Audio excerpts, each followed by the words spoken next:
The smoke is a signal of the mayhem in the distance. The death of a man in one part of London has triggered a wave of violence in neighbourhoods in the north and south of the capital. In Hackney, the disturbances began in the early evening. The police said they would have more officers on the streets of London tonight, and here they moved in force. So all around this area, the cordons are now going up. For the second night running, we've got copycat acts of violence. This is what the police feared, what they're calling pure criminality. This group are looting an off-licence, one of them carrying away a whole box full of drink, a shopkeeper's livelihood slowly being removed. And tonight, to the south of London, this was Croydon, a furniture store in flames. And this was the view of one local eyewitness. They don't care. I've never seen such a disregard for human life. Nice little anarchists. I hope they have a nice little party. I hope they rot in hell.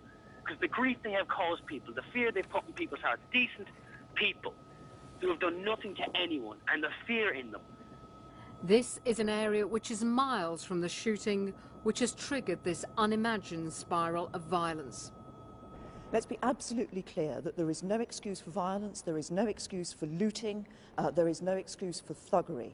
The police will obviously deal with any emerging situations as they consider best appropriate for those situations. But I am absolutely clear there is no excuse for looters or thuggery or violence on the streets. In Peckham, a clothes store was being turned over, people helping themselves as others looked on. A bus was burnt out. Police were guarding a supermarket, but they couldn't stop a pharmacy being attacked. And from the country's most senior police officer, an appeal for help in stopping the law-breaking. We have a lot of police officers on duty, but I do urge now that parents start contacting their children and asking where their children are. There are far too many spectators who are getting in the way of the police operations to tackle criminal thuggery and burglary. And I'm imploring that people within those communities actually start clearing the streets to enable my police officers to deal with the criminality that is occurring in front of them. In a development which will alarm police and politicians, tonight the trouble moved outside London. This was Birmingham, vandals and looters out in the city centre. Social media has played a massive part in the spread of information. Police have warned that anyone inciting violence through social networking sites could face prosecution.